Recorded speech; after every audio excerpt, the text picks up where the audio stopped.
Hey everyone, welcome back to the channel. If you're using Dropbox on your phone and need to rename a folder but aren't sure how, you're in the right place.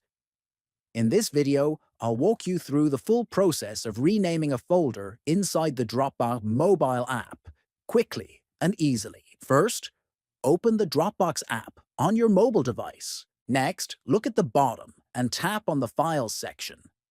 This will open up a list of all your saved files and folders inside your Dropbox account.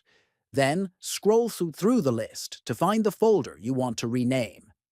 Once you've located it, click on the three dots icon next to the folder to open a menu with available options.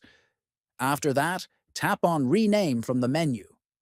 A field will appear where you can enter a new name for the folder. Now, type the new name you'd like to use.